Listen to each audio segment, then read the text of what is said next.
เคเลยจะเดือดสู้หนังสือนี้ส่วนสกุลมาการเวทเราทำไมนั่งไงไทยมาได้ยังมันต่อใส่เรื่องរបស់យើងទាំងអស់គ្នា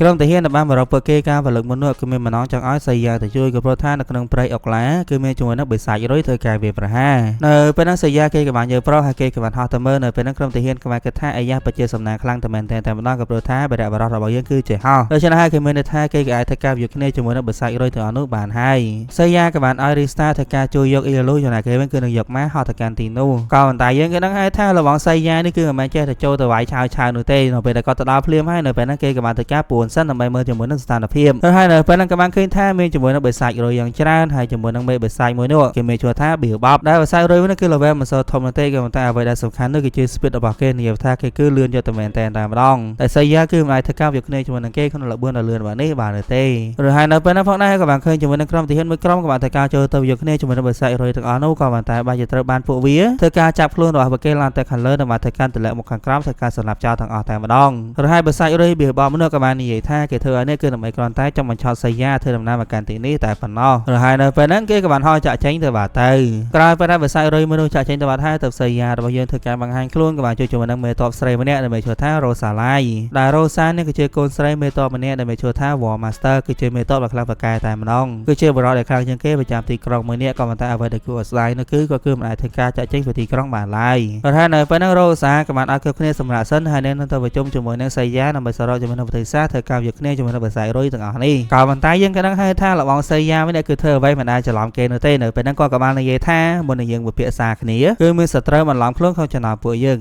មែននេះអត់នោះទេគ្រាន់តែឧទាហរណ៍តែប៉ុណ្ណោះបិសាចទាំងអស់នោះក៏អាចឡងស្ដាប់ពីចម្ងាយបានណាមែននេះអត់ទេគ្រាន់តែឧបមាហោតែប៉ុណ្ណោះពួកគេគឺកំពុងតែលាក់ខ្លួនស្ដាប់នៅខាងលើជញ្ជាំងរបស់យើងរ៉ូសាក៏បានឲ្យក្រុមទាហានទៅខាងលើដើម្បីស្វែងរកចឹងណាថាមានជាមួយនឹងសត្រូវលួចស្ដាប់ដែរទេក៏ប៉ុន្តែពួកគេខំស្វែងរកអរិយាពេល20នាទីទៅហើយក៏មិនឃើញអ្វីឡើយសៃយ៉ាក៏បានតបទៅវិញថាគ្រាន់តែឧចាផោតែប៉ុណ្ណោះក៏បានធ្វើឲ្យរ៉ូសាខឹងតែម្ដងយីទៅវើយអាប្រកាច់អារ៉ូចង្រៃហើយមកប្រជុំគ្នាដើម្បីសរកជាមួយវិធីសាស្ត្រដើម្បីធ្វើការកញ្ចប់សត្រូវហើយពេលឯងមកនិយាយសន្តិបាយច្រាមលេះគឺឲ្យប្រជុំអីឡើយនៅពេលនោះដែរសៃយ៉ាក៏បានតបទៅវិញថាត្រូវហើយក៏ព្រោះថាពួកគេគឺមិនចាំបាច់ប្រជុំអ្វីនោះទេតែគេម្នាក់ឯងហ្នឹងគឺគ្រប់គ្រាន់ហើយដូច្នេះហើយគឺមិនត្រូវការអ្នកណាម្នាក់មកជួយគេឡើយរ៉ូសានឹងក៏បានខឹងមកលើកស្វានថាអបសៃយ៉ានេះមើងងាយមកកាន់ពួកគេខ្លាំងបែបនេះនោះទេនៅពេលនោះដែរសៃយ៉ាក៏បានតបទៅវិញថាមិនចាំបាច់ធ្វើអ្វីនោះទេក៏តកពេលគេវឹកហាត់សិនតែប៉ុណ្ណោះរ៉ូសាក៏បានថាវឹកហាត់ស្អីនោះបិសាចរុយនៅពេញព្រៃហើយគេនៅយកពេលវេលាទៅវឹកហាត់ទៀតមែនសៃយ៉ាក៏បានតបទៅវិញថាតែ3ថ្ងៃទៅមានយូរណាស់នេះក៏បានតបទៅថា3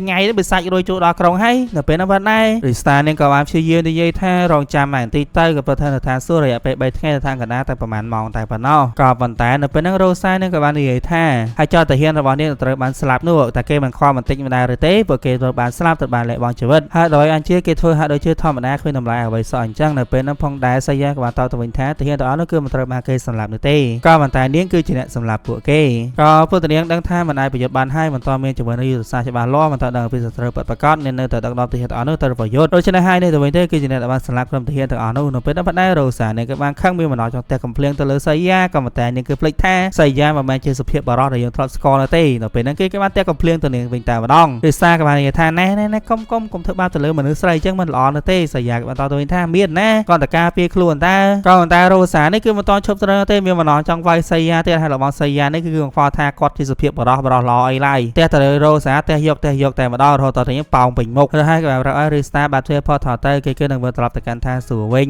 ដែលទុកឲ្យរ៉ូសានឹងគឺនិយមតែម្នាក់ឯងនឹងឯងក្រោយពេលដែលវិលត្រឡប់ទៅដល់ឋានសួគ៌វិញហើយរបស់មួយនេះក៏បាននិយាយថាការប៉ះទៅគាត់គឺមិនបានស្អប់ទៅលើរ៉ូសាអីនេះទេមូលហេតុដែលគេមកចូលចិត្តនោះគឺត្រង់ថានាងគឺដឹងហើយសង្គ្រាមមួយនេះនឹងគឺមិនអាចឈ្នះនោះទេក៏ប៉ុន្តែនាងនៅតែដកដល់ទីហេតុអស់នោះទៅប្រយុទ្ធដដែលទោះបីជាគ្មានសង្ឃឹមឈ្នះយ៉ាងណាក៏ដោយរហូតដល់ប៉ុណ្ណឹងក៏បានសួរទៅកាន់រីស្តាថាមានជាមួយនឹងកំភ្លើងអត់នេះបាញ់ជាមួយនឹងកំភ្លើងតាមប្រមាណក្របទៅងាប់ឲ្យរុយទៅអស់ហ្នឹងក៏ប៉ុន្តែនៅពេលនេះរីស្តាក៏បានតទៅវិញថានេះគឺជាសម័យបុរាណគឺជាសម័យវេទមន្តដូច្នេះហើយគឺមិនអាចប្រើប្រាស់ជាមួយនឹងកំភ្លើងបានទេដូច្នេះហើយនៅពេលនេះប៉ុណ្ណេះនេះក៏មានជាមួយនឹងវិធីសាស្ត្រផ្សេងទៀតនោះគឺគេទៅវត្តហាត់ជាមួយនឹងទេវតានៃព្រួញដែលមានឈ្មោះថាមេទីក្រោយពេលដែលសៃយ៉ាទៅវត្តហាត់ជាមួយនឹងមេទីហើយនៅពេលនេះពេលគេក៏បានជួយជាមួយនឹងសេសរះម្ដងទៀតហើយសេសរះក៏បាននិយាយថាហាបើត្រឡប់បន្តាសួរវិញចឹងគេមានន័យថាសៃយ៉ាមកវិញហើយដែរមែនហើយក៏បានប្រាប់ថាប្រយ័ត្នផងក៏ព្រោះថា ថាអេដិននៅពេលនេះគឺមិនដូចពីមុនឡើយនាងគឺទៅទិញពាក្យមកឃ្លាក្នុងខ្លួនថាត្រូវតែសម្រាប់សៃយ៉ាត្រូវតែសម្រាប់សៃយ៉ាដែលបានធ្វើការបោកប្រាស់ជាមួយនឹងបដងចិត្តស្មោះរបស់នាងក៏បានអ្នកនឹងពីវត្តមានរបស់ប្រគេអសររហ័យនៅពេលនោះផងដែររីស្តានឹងក៏បានយកជាមួយនឹងអេរីទៀតហើយអេរីនឹងក៏បាននិយាយថានាងបានជាយាមនិយាយជាមួយនឹងអេដិនដែរក៏តែហាក់ដូចជាមិនមានប្រយោជន៍អ្វីនោះទេក៏ប៉ុន្តែក៏បារម្ភអីក៏ព្រោះថាសៃយ៉ាគេគឺច្បាស់ជាមិនមានបញ្ហាអ្វីឡើយនឹងឃើញថាម៉ាកំពុងតែជាយាមសរកជាមួយនឹងវឹកហាត់នាងក៏បាននិយាយថាកុំបារម្ភអីនាងគឺនឹងធ្វើជាគ្រូរបស់គេតែនាងនៅមករៀនមកអាចគ្រប់គ្រងជាមួយនឹងថាអពរអ្នករបស់ខ្លួនហើយនាងនឹងឃើញថាអេឡូនឹងគឺមានជាមួយនឹងសមត្ថភាពពិសេសដែលត្រូវបានគុំតងចំណែកអេរីស្តាវិញមកគឺតនេអាការងារធ្វើនេះទេក៏មានបំណងចង់តែមើលជាមួយនឹងបន្ទប់របស់អេដិនក្រោយពេលដែលទៅដល់ហើយក៏បានឃើញថាបន្ទប់របស់នាងនេះគឺសរសេរពេញតម្លៃពាក្យខ្ញុំនឹងសម្រាប់អ្នកខ្ញុំនឹងសម្រាប់អ្នករហ័យនៅពេលនោះដែរនាងក៏បានជួយជាមួយនឹងអេដិនតែម្ដងអេដិនក៏បានសួរថាអេរីស្តាមកតនេគឺដើម្បីអ្វីហើយស្តាពីរបស់អេដិននៅពេលនេះហាក់ដូចជា7ថ្ងៃដឹងខ្លួនគេបោកចឹងណាអ្នកគ្នារីស្តានឹងក៏បានតទៅវិញថានាងគ្រាន់តែមកមើលសួរសតុកនាងធម្មតាតែប៉ុណ្ណោះរហ័យសៃយ៉ានេះគឺបានមកតាមនាងឡាយនឹងគេមកថាសើវិញតែម្នាក់ឯងទេសៃយ៉ាក៏គឺកំពុងលែរវើនៅពេលហ្នឹងក៏បានជាយាមរត់មកវិញហើយក៏បាននិយាយប្រាប់ទៅកាន់សៃយ៉ាថាសៃយ៉ាគេគឺដែលខាទៅនៅឆ្ងាយអំពីអេដិនក៏មកគេជួយជាមួយនឹងអេដិនអសក៏ព្រោះថាអេដិននៅពេលនេះគឺមិនស្រួលទេនៅពេលនេះសៃយ៉ាក៏បានសួរថាមានរឿងអ្វីកើតឡើងមិនដែរទេហើយអ្វីអញ្ជើញមកឲ្យគេជួយជាមួយនឹងអេដិនក៏ព្រោះថាអេដិនគឺកំពុងតែនៅក្រៅខ្នងរបស់នាងនឹងឯងបាទគឺអេដិនគឺបានតាមដាននេះមកពីក្រៅខ្នងនឹងឯងដូច្នេះហើយនៅពេលហ្នឹងអេដិននាងក៏បាននិយាយថាហានៅពេលនេះយើងបានជួបឯងហើយកំពុងរ៉ាប់រ៉បបោកប្រាស់ចិត្តស្រីហើយមកធ្វើការបោកប្រាស់ស្នេហារបស់យើងដូច្នេះហើយថានេះយើងធ្វើការសម្រាប់ឯងចោលនៅពេលហ្នឹងសៃយ៉ាគេក៏បានដើរចូលទៅហើយក៏បានធ្វើការអាក្បាលរបស់នាងនឹងនិយាយថាអេខាងបងមែនហ្នឹងក្មេងតូចកំខាំងអីណាបងសុំពេលវេលាវឹកខាត់មកផ្លែនហើយបងវឹកខាត់សិនណាអេដែលនៅពេលហ្នឹងក៏បានប្រាជាសត្វខ្លះទៅជាកូនឆ្មាភ្លាមតែម្ដងហើយនិយាយថាពិតមែនឬបងសម្លាញ់អូនសម្លាញ់បងអានេះដូចអ្នកខ្លះចឹងនិយាយថាខឹងគេម្ដងវិញសុទ្ធចង់លេផែនដីពិភពលោកហើយដល់ពេលគេលួងមកបន្តិច就សម្លាញ់គេលើដើមឬហើយនៅពេលហ្នឹងយើងក៏បានឃើញថាចាយមេទីនេះក៏ហើយដូចជាមកត្រូវស្រួលដូចគ្នាផងដែរក្រោយបានធ្វើការវឹកហាត់ជាមួយនឹងអេរីរយៈពេលប្រហែលថ្ងៃនៅពេលនេះយើងក៏បានឃើញថាម៉ាគេក៏អាចធ្វើការគ្រប់គ្រងជាមួយថាពលរបស់គេបានខ្លះហើយដែលគេក៏អាចធ្វើការប្រែកលាដៃរបស់គេខ្លះទៅជាសត្វអ្នកចំណែកអីលើវិញយើងក៏បានដោះជាមួយថាអពរថ្មីដែលមកថាល្បឿនឬក៏ដាក់ slow ទៅកាន់អ្នកដទៃបានឬហើយគ្រាន់តែដឹងថាសៃយ៉ាគេគឺកំពុងតែវឹកហាត់ជាមួយនឹងមេទីនៅពេលទៅផងដែរអេរីនឹងក៏បាននិយាយថាតារីស្តាកំពុងតែធ្វើអ្វីហ្នឹងនាងគឺកំពុងតែយកសៃយ៉ាដាក់ចូលក្នុងតំបន់គ្រោះថ្នាក់ហើយក៏ព្រោះថាទោះបីជាអេដិននាងគឺរោគចិត្តឯណាក៏ដោយក៏មិនតែនាងគឺមករោគចិត្តដល់មេទីនោះទេគឺមេទីខ្លាំងជាងអេដិន1លានដងតែម្ដងហើយមូលហេតុដែលអេស្តាបានយកនាងឲ្យទៅរស់នៅក្នុងព្រៃតែម្នាក់ឯងនោះគឺដោយសារតែចាមនេះគឺពិតជារោគចិត្តខ្លាំងណាស់នឹងគឺអាចនឹងធ្វើការចាត់រំលោភព្រះប្រោះទាំងអស់នៅលើឋានសួគ៌នេះហើយក៏ជាមូលហេតុដែលត្រូវបានអេស្តាបញ្ជូននាងឲ្យទៅរស់នៅក្នុងព្រៃតែម្នាក់ឯងដើម្បីឲ្យឆ្ងាយពីប្រោះហើយគ្រាន់តែលឺបាននឹងព្រាមរីស្តានឹងគឺមិនចាំយកទេនឹងបានបញ្ញាព្រោះទៅស្វែងរកចំណេះសៃយ៉ាតែម្ដងហើយគ្រាន់តែដល់ព្រាមនឹងក៏បានឃើញថាហើយចំចាមនេះបានដោះកៅអៅរបស់នាងអស់បាត់ទៅហើយក៏បានចង់ខ្លួនឯងនៅលើដើមឈើហើយក៏បាននិយាយថាអេបងសង្ហាបងឯងបាញ់មកអូនមកណានេះជាការប្រឡងលើកចុងក្រោយនៅលើខ្លួនរបស់អូនគឺមានចំណុចសំខាន់ចំនួន3គឺមានភ្នំ2និងរឿងភ្នំ1បើបងបាញ់ចំចំណុចសំខាន់ទាំង3នេះបងគឺឈ្នះហើយរីសានឹងក៏បានតតទៅវិញថាហើយចាយធ្វើអញ្ចឹងទៅអីចាយនឹងជាទេវតាជាទេពធីតាមេទីនឹងក៏បានតតទៅវិញថាហើយពេលណាទៅទ្រាំបានលោកអើយនៅជាមួយនឹងបរិសសង្ហាដូចជាសៃយ៉ានេះរយៈពេល3ថ្ងៃតើណាទ្រាំបាននឹងគឺសាមចង់ខ្លាចទៅជាទន្លេទៅហើយអើយអាយអញហើយបើថាឋានសួគ៌នេះរកព្រះត្រឹមត្រូវមួយអត់បានទេមិនដឹងថាសួគ៌ប្រកាច់យកស្អីទេនេះសៃយ៉ានឹងក៏បានបាញ់ពិតមែនក៏ប៉ុន្តែមិនបានបាញ់ចំចំណុចសំខាន់របស់នាងទេគឺបាញ់ចំក្បាលរបស់នាងទៅវិញនៅពេលហ្នឹងនាងក៏បាននិយាយថាទីនេះគឺមិនមែនជាកន្លែងលេងសើចនេះទេកម្លេចសើចច្រើនអីហើយនាងក៏បានធ្វើការសើចចំណងរបស់នាងតែម្ដងអញមានអាពលឺភ្លើងហ្នឹងមកបាំងទៀតតែអីបាំងយ៉ាងស្រួលកុំឲ្យ YouTube ចាប់ហើយនៅពេលហ្នឹងនាងក៏បាននិយាយថាបាញ់អូនមកបាញ់ដាក់អូនមកបាញ់អូនភ្លាមមកបាញ់អូនឲ្យច្រើនមកបាញ់កន្លែងណាក៏បានដែរឲ្យតែបងចង់បាញ់ហើយនៅពេលហ្នឹងសៃយ៉ាគេក៏ពិតជាបាញ់ពិតមែនក៏ប៉ុន្តែគេក៏បានបាញ់នាងឲ្យចោលជាមួយនឹងដើមឈើហើយនៅពេលនេះការវឹកហាត់របស់ពួកគេគឺបានសម្រេចហើយពួកគេក៏បានវិលត្រឡប់ទៅកាន់ឋានមនុស្សវិញក៏ប៉ុន្តែពេលទៅដល់ភ្លាមរបស់សៃយ៉ានេះគឺមិនមែនចូលទៅវាយឆាវនោះទេប៉ុណ្ណឹងក៏គឺកំពុងតែឈាមមើលជាមួយនឹងស្ថានភាពដើម្បីយកដឹងថាតែគោរៀបចំផែនការបែបណាអីចឹងណាហើយនៅពេលហ្នឹងសតែរ៉ូសានឹងក៏បានចេញទៅដើម្បីស្រែកថាណែវើយអាផ្សាច់ចង្រៃណោះបើខ្លាំងចេញមកវាយគ្នាមួយស្មើក៏ប៉ុន្តែនៅពេលហ្នឹងនឹងក៏ត្រូវបានបិសាចមនុស្សទៅការចាប់ខ្លួនហោះឡើងទៅលើបាទទៅនៅពេលហ្នឹងសៃយ៉ាក៏បានប្រាប់ឲ្យរីសាទៅពញាពេលបន្តិចទៅរីសាក៏បានសួរថាពញាពេលម៉េចសៃយ៉ាក៏បានតទៅវិញថាទៅដល់សួរអប៉ែហ្នឹងអេថ្ងៃហ្នឹងទេសភាពល្អអត់ស៊ីបាយនៅចឹងទៅដើម្បីពញាពេលសិនអីចឹងណាហើយក្រោយពេលដែលរីសាចេញទៅនៅពេលហ្នឹងរ៉ូសាក៏បានថាមូលហេតុអ្វីជាមកទៅនេះក្រៅនេះទៅវឹកហាត់ជាមួយនឹងហេរ៉ូរបស់នេះមិនដែរទេនៅពេលហ្នឹងទៅបិសាចមនុស្សមិនដឹងថាគឺពួកគេបានទៅវឹកហាត់ទៅតជាមួយនឹងវិជាបាញ់ព្រួយមកទៅហើយដូច្នេះនៅពេលហ្នឹងគេក៏បានហៅឡើងទៅខាងលើតែម្ដងក៏ព្រោះតែគេដឹងថានៅក្នុងកម្ពស់ប៉ុននេះទោះបីជាព្រួយមួយទម្ងន់មួយណាក៏បានមិនចំគេដូចគ្នាផងដែ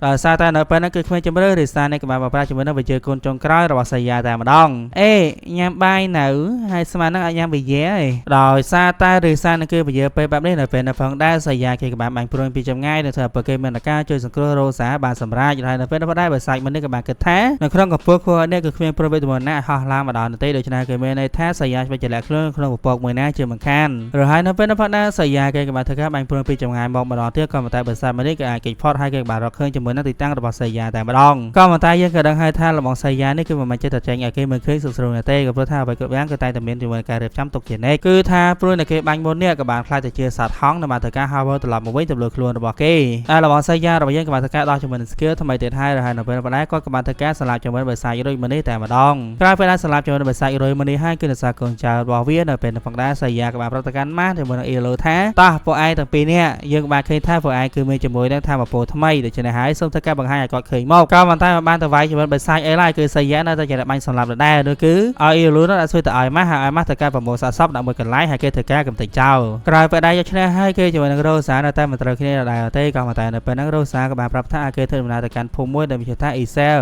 អាសាទៅនៅភូមិនោះគេមានជាមួយនឹងអាម៉រ Legendary ហើយគេអាចប្រើប្រាស់ជាមួយនឹងអាម៉រមួយនេះទៅវាយគ្នាជាមួយនឹងស្ដេចបិសាចបានក៏ប៉ុន្តែនៅពេលដែលពួកគេធ្វើដំណើរទៅដល់ភូមិនោះក៏បានឃើញថាភូមិនេះក៏ត្រូវបានបំផ្លាញបាត់ទៅហើយមេតបម្នាក់នៃស្ដេចបិសាចក៏បានធ្វើការកោះហៅជាមួយនឹងសត្វបិសាចមួយធ្វើការកំទេចអាម៉រមនុស្សចោលបាត់ទៅហើយដូច្នេះហើយក៏មានន័យថាសយានៅពេលនេះដើរ Legendary ក៏មិនអាចទទួលបានសម័យតែអាម៉រ Legendary ក៏មិនអាចទទួលបានដូចគ្នាផងដែរតែគេគឺមានអ្វីធ្វើការវាគ្នាជាមួយនឹងស្ដេចបិសាចទៅនៅពេលនោះដែរសយាក៏បានប្រាប់អរិសាធ្វើការបើកទ្វារទៅដល់ទៅការឋានសួគ៌វិញហើយគេខ្វាមព្យាយាមប្រយុទ្ធដើម្បីធ្វើការពញាពេលរហូតដល់ធានាបើកទ្វារបានសម្រាញ់ក្រោយពេលដែលទ្វារបើកហើយសយាក៏បានធ្វើការបោះម៉ាស់ក៏ដូចជាអ៊ីឡូចូលមុននៅពេលហ្នឹងរីស្តាក៏បានគិតថាអីយ៉យប្រហែលជានាងគឺជាអ្នកចុងក្រោយរីស្តានឹងធ្វើការផ្ដល់ជាមួយនឹង Pressure Treatment ឲ្យគេអញ្ចឹងណាហើយនាងទទួលបាននោះគឺក្រោយវាបានចូលទៅដល់ឋានសួគ៌ហើយពួកគេគឺមិនតរួចខ្លួនទេនៅពេលបណ្ដាបិសាចមនុស្សក៏បានធ្វើការហោះមកតាមពួកគេដូចគ្នានៅពេលហ្នឹងសយាក៏បានព្យាយាមរួចតែម្ដងរហ័យនិយាយថាបើដល់ឋានសួគ៌ប្រកាច់យកស្អីទេព្រះនៅនេះសុទ្ធតែអត់ប្រយោជន៍និយាយទៅគឺព្រះមួយណាក៏ដោយគឺមិនអាចទទួលជាមួយនឹងបិសាចនេះបាននោះទេហើយនៅពេលហ្នឹងគេក៏បានរត់ទៅជួបជាមួយនឹង Eden សយាគេក៏បានប្រប្រាស់ជាមួយនឹងក្បាច់ប្រុសស្អាតរបស់គេប្រាប់ទៅកាន់ Eden ថា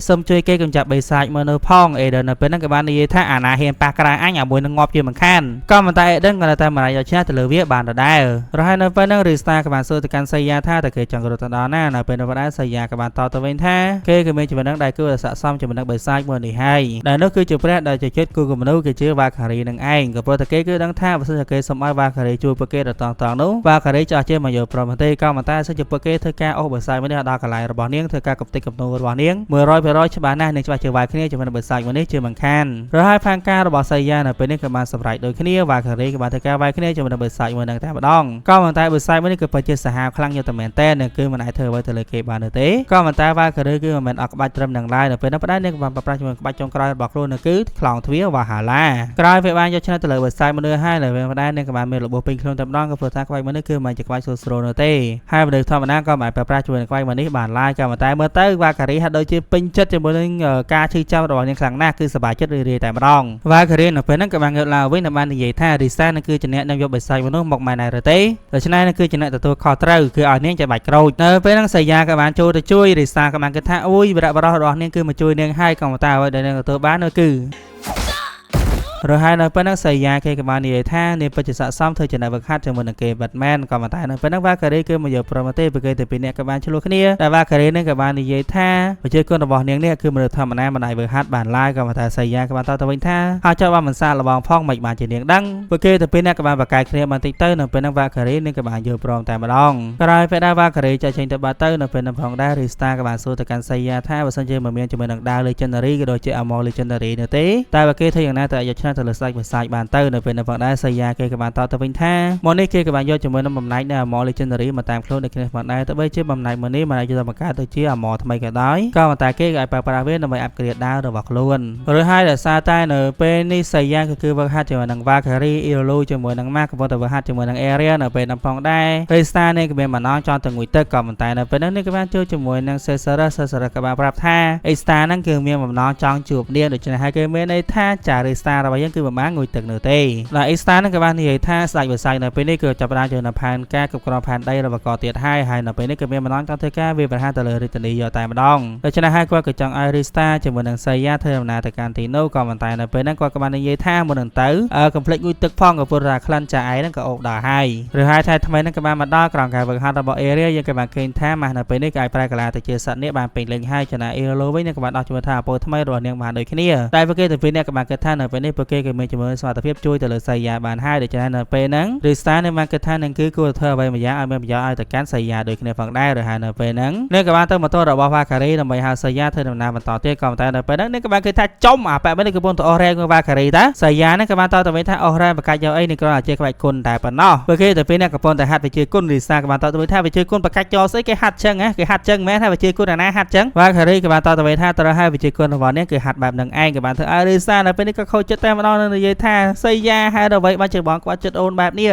បងនឹងដែររទេថាអូនសង្ឃឹមថានារីទី1របស់បងគឺជាអូនខំរៀបចំជាមួយនឹងកាដូពិសេសឲ្យទៅកាន់បងនេះគឺជាតុក្កតាដែលអូនធ្វើជាមកពិសោធន៍របស់អូនវ៉ាការីនឹងក៏បាននិយាយថាចំមិននឹកស្មានថាដើម្បីយកចិត្តសៃយ៉ានេះគឺហ៊ានលបងខ្លាំងបែបនេះទេកាដូនេះគឺជាពិសេសខ្លាំងយត់តែមែនតែម្ដងនេះគឺមិនអាចឈ្នះបានឡើយព្រោះហើយនៅពេលហ្នឹងវ៉ាការីនឹងក៏បានចាក់ចែងទៅបាត់ទៅសៃយ៉ាក៏បាននិយាយថាគ្រប់យ៉ាងគឺមិនដូចនាងគិតនៅទេពួកគេទៅពេលនេះគ្រាន់តែវឹកហាត់វិជាគុណតែប៉ុណ្ណោះគឺមិនបានធ្វើអ្វីឡើយព្រោះហើយក្រោយមកពួកគេទៅ4នាក់ក៏បានធ្វើដំណើរទៅកាន់ឋានមនុស្សវិញដើម្បីជួយការពារទីក្រុងក៏ប៉ុន្តែលើកនេះគឺចម្លើយខុសពីលើកមុនក៏ព្រោះថាលើកនេះនឹងគឺមិនបានលើសៃយ៉ានិយាយថាគេបានត្រៀមខ្លួនរស់ហើយនៅទេព្រោះហើយក្រោយពេលដែលធ្វើដំណើរទៅដល់ទៅក៏បានឃើញថាក្រុមទាហានក៏បានមកដល់ជាមួយនឹងទីក្រុងបាត់ទៅហើយក៏ប៉ុន្តែនៅពេលហ្នឹងសៃយ៉ាក៏បាននិយាយថាគឺមិនចាំបាច់ប្រយុទ្ធនោះទេក៏ព្រោះថានៅពេលហ្នឹង War Master គេក៏បានធ្វើការបង្ហាញខ្លួនហើយគេប្រើត្រឹមតែមួយក្បាច់តែប៉ុណ្ណោះក៏បានយកឈ្នះទៅលើមេតបចុងក្រោយរបស់ស្ដេចបិសាចហើយប្រើត្រឹមតែមួយក្បាច់ក៏បានធ្វើការសម្លាប់ទាហានបិសាចចោលទាំងអស់នៅពេលហ្នឹងផងដែរឬសាក៏បានគិតថាចំហើយចោលអប War Master មួយនេះគឺសាហាវខ្លាំងហ្នឹងមូល500អញ្ចឹងគេមិនប្រត់ធ្វើជាបរិបរោះតែម្ដងទៅហើយនៅពេលនេះយើងក៏បានឃើញថា